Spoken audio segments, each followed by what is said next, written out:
Okay, सो हमारा अगला जो नेक्स्ट टॉपिक है वो है ट्रीटमेंट ऑफ हाजार्डियस वेस्ट्स। ओके, तो जो हमारे पास हाजार्डियस वेस्ट है उसको हम कैसे ट्रीट कर सकते हैं। जो हमने दूसरा हमारा जो पार्ट था उसका उसमें देखा था, पहला जो हमने देखा था उसमें हम कैसे हम उसका कम जो हमारे पास जो वेस्ट मटेरियल है उसको हम कम कैसे कर सकते हैं। ठीक है, थ्रू हम उसको रीयूज़ कर सकते हैं या हम उसको रिसाइकल करके रीयूज़ करेंगे तो उससे वो कम हो सकता है। अब दूसरा था हमारा ट्रीटमेंट ऑफ हाजार्डियस वेस्ट, किस किस तरीके से जो भी है हम उसको मतलब ट्रीट करते हैं। ठीक है, उसका कैसा उसको मतलब किस तरीके से मतलब उसको किन तरीक़ों से हम उसको ख़त्म कर सकते हैं। तो after material recovery the waste water containing hazardous waste chemical should be detoxified and neutralized through treatment। तो किसी मतलब जो हमें कहीं पे जैसे कि वेस्ट वाटर जो होता है पानी वगैरह हो गया, जो जहाँ पे ये निकलता है ना पानी के अंदर जो केमिकल्स वगैरह में मतलब ये निकलता है कूड़ा वगैरह, उसको हम क्या कर सकते हैं, जो जितना भी वहाँ से कूड़ा निकला उसको पहले हम निकालेंगे, एक जगह पे जमा करेंगे और उस पानी को वापस से डिटॉक्सिफाइड करेंगे और न्यूट्रलाइज़ करेंगे यानी साफ़ उसको करेंगे। ठीक है, साफ़ कर सकते हैं यानी सारा कूड़ा पहले जमा करेंगे एक जगह पे, उस मटेरियल को अलग से रखेंगे और जो पानी है उसको साफ़ कर सकते हैं। तो there are many technologies available for treating hazardous waste before they are ultimately disposed of. तो बहुत सारी टेक्नोलॉजीज़ हैं जिनसे हम जो हमारा हाजार्डियस वेस्ट है, जो हम पानी में से जो निकला वो कूड़ा जो निकलेगा उसको हम अलग अलग तरीक़ों से यूज़ ये कर सकते हैं ना, रिसाइकिल कर सकते हैं या जब तक मतलब अलग अलग तरीक़ों में उसको यूज़ कर सकते हैं जब तक वो अल्टीमेटली ख़त्म हो जाए। ठीक है, their aim is to modify the physical और chemical properties of the waste so that they are rendered harmless. Okay, selection of a treatment process depends on many factors such as the nature of the waste, the desired characteristics of the output stream and economic and energy considerations. तो जो जितना भी मतलब treatment जो हम किस हिसाब से चूज़ करते हैं यानी ये डिपेंड करता है कि फैक्टर्स पे, यानी वो वेस्ट कैसा है, वो मतलब अच्छा वेस्ट है या अलग तरीके का वेस्ट है, या क्या वो ज़्यादा एनर्जी लेगा या ज़्यादा उस पर टाइम लगेगा, या वो कैसा मतलब उस पर इकोनॉमिक मतलब कितने क्या हमारी कंट्री की इतनी इकॉनमी है कि वो उस पर इतना पैसा लगाएगी। तो ये अलग अलग चीज़ों पे डिपेंड करता है। ठीक है, the treatment technologies can be divided into the following groups. तो जो ट्रीटमेंट की टेक्नोलॉजीज़ है वो अलग अलग इन पे ग्रुप्स में डिवाइड करा गया। ठीक है, सबसे पहले आता है फिजिकल ट्रीटमेंट यानी फिजिकल तरीके से हम कैसे उसको ट्रीट कर सकते हैं। उसके बाद आता है हमारा केमिकल, फिर आता है बायोलॉजिकल, फिर आता है सॉलिडिफिकेशन, फिर आता है इंसाइनरेशन। ठीक है, तो सबसे पहले physical treatment. This is conducted using various methods such as phase separation. Phase separation includes 3 steps, namely lagooning, prolonged storage in tanks, and sludge drying in beds. Lagooning and tank storage are collectively used to separate particulate impurities. Okay, तो इसमें क्या कर सकते हैं, जैसे इन्होंने example दी है कि ये 3 जो हमारा ये मेथड है ये 3 स्टेप्स में करी जाती है। सबसे पहले लगूनिंग की जाती है, जैसे कि आप एग्जांपल ले लो, जैसे सॉल्ट होता है, सॉल्ट पानी में होता है। ठीक है, तो उसमें से पानी जो सॉल्ट वाला पोर्शन है उसको हम अलग करते हैं, उसको फिर उसके बाद कहीं पे जमा रखते हैं जहाँ पे वो बहुत टाइम के बाद सूख जाता है, फिर उसको हम यूज़ करने लगते हैं, है ना।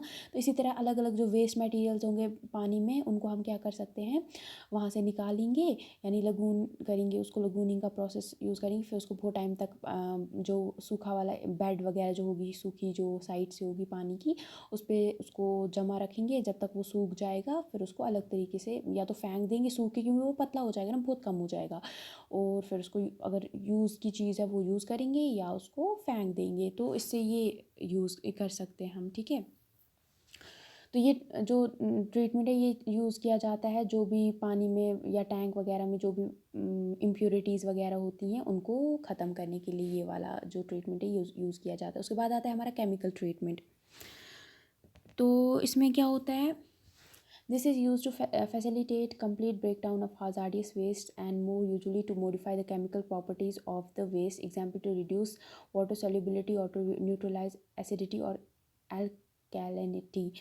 The techniques involve oxidation, chemical reduction, neutralization, heavy metal precipitation, oil water separation and solvents, fuels recovery।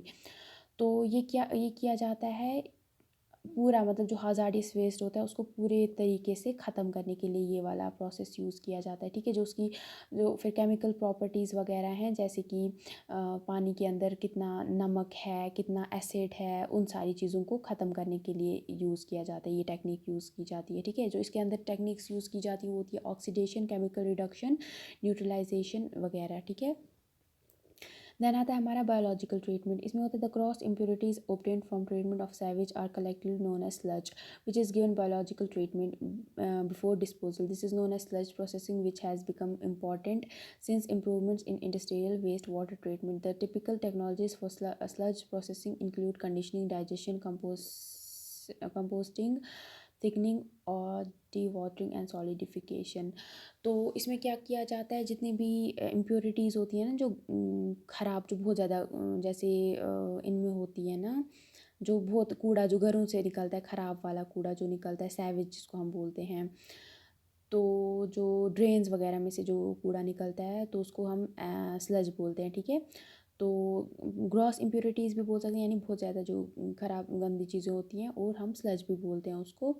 तो उसको हम क्या दे सकते हैं, बायोलॉजिकल ट्रीटमेंट देते हैं उसको पूरा ख़त्म करने से पहले। तो इसमें क्या किया जाता है, यानी स्लज प्रोसेसिंग में ये बहुत ज़्यादा इम्पॉर्टेंट बन गई है हमारे, यानी जो वेस्ट वाटर के इसमें इम्प्रूव उसको ठीक करने के लिए ये वाला प्रोसेस बायोलॉजिकल ट्रीटमेंट बहुत ज़्यादा इम्पॉर्टेंट हो गया है, ठीक है। तो इसमें आपको याद रखना है, जो ज़्यादा स्लज प्रोसेसिंग में यूज़ की जाती है टेक्नोलॉजी, वो सबसे पहले होती है कंडीशनिंग, फिर होता है डाइजेस्टिंग, कंपोस्टिंग, थिकनिंग और डी वाटरिंग एंड सॉलिडिफिकेशन। तो सबसे पहले कंडीशनिंग क्या होता है। In this step the sludge is expose to atmosphere for a stipulated period until a desire consistency is reach. तो इसमें सबसे पहले जो भी स्लज हमारे पास निकलता है उसको एक जगह पे रखा जाता है, जब तक वो अगर बहुत ज़्यादा पतला होता है उसको जब तक पूरी थिकनेस मिल जाती है, यानी वो मोटा हो जाता है, तब तक उसको बाय रखा जाता है। फिर digestion, in this process the sludge is treated with bacteria which break down the long chain compounds into simple ones. उसके बाद इसमें बैक्टीरिया का मतलब डाइजेशन, यानी बैक्टीरियाज वगैरह को डाला जाता है, मतलब उसके बाद यानी या खुद बैक्टीरियाज वगैरह आ जाते हैं, जिससे क्या हो जाता है, वो धीरे धीरे टूट जाता है और वो ख़त्म होने लगता है, उसके बाद कम हो जाता है वो, ठीक है। उसके बाद आता है composing. In this step the organic matter in the waste sludge is converted into usable stable material. इसमें क्या किया जाता है, जो ऑर्गेनिक मैटर होता है, जो कि अच्छा होता है, खाद वगैरह में होता है, उसको खाद वगैरह में यूज़ कर दिया जाता है, ठीक है। देन है solidification. This process converts the liquid waste into insoluble rock hard material and are used as pre-treatment prior to landfill disposal। तो इसमें क्या किया जाता है, जो भी फिर उसके बाद मटेरियल बच जाता है उसको, जो लिक्विड वेस्ट होता है या इंसॉल्युबल, उसको हार्ड मटेरियल में यानी पत्थर टाइप का बना दिया जाता है। This is usually done by mixing the waste with various reactants to produce a solid mass. The basic aim of solidification process is to immobilize the hazardous constituents of the waste so that these do not leach out at the landfill disposal site. Okay, तो इसको इसलिए किया जाता है ताकि इसके साथ मतलब बहुत सारे रिएक्टेंट्स को मतलब मिक्स किया जाता है, जिससे क्या हो जाता है, वो एक सॉलिड बन जाता है, ठीक है। जो लिक्विड होता है, रह गया होता है, वो सॉलिड बन जाता है, ताकि उसको फिर प्रॉब्लम ना हो, वो टूटे ना, आगे जाके वो प्रॉब्लम ना करे, ठीक है। Then incineration. Apart from the above mentioned methods, incineration is also a method of detoxification in which oxidation of waste detoxifies the waste from its toxic proportion, about which you will read in section। तो इसमें क्या होता है, incineration में जो बाकी methods है उसी तरह ये भी एक मेथड है। इसमें क्या होता है, इसमें डिटॉक्सिफिकेशन किया जाता है, यानी जो भी ऑक्सीडेशन के मतलब जो वेस्ट वगैरह है उसको ऑक्सीडाइज करके जो टॉक्सिक प्रोपोर्शन है उसको अलग कर दिया जाता है, और जो अच्छा वाला पोर्शन होता है उसको अलग रख के फिर उसको रीयूज़ किया जाता है, यानी वो धीरे धीरे ख़त्म हो जाता है। उसके बाद आता है हमारा सॉलिड वेस्ट मैनेजमेंट। तो जो हमारे पास अब सॉलिड वाला वेस्ट जो होता है उसको हम कैसे क्या कर सकते हैं उसके साथ। Before disposal a waste should be considered for the following possibilities, यानी पूरा ख़त्म करने, यानी पूरा जब डिस्पोजल करेंगे वेस्ट को, उसको पहले वो करने से पहले कुछ चीज़ें उसमें देखनी चाहिए। सबसे पहले reduction in raw materials and solid waste quantities, यानी उसका जो उसको देखना चाहिए कि क्या उसको हम वापस से यूज़ कर सकते हैं, या उसमें ऐसी अभी है क्षमता कि उसको हम वापस यूज़ कर सकते हैं, ठीक है। उसकी कितनी क्वांटिटी वगैरह है, ठीक है।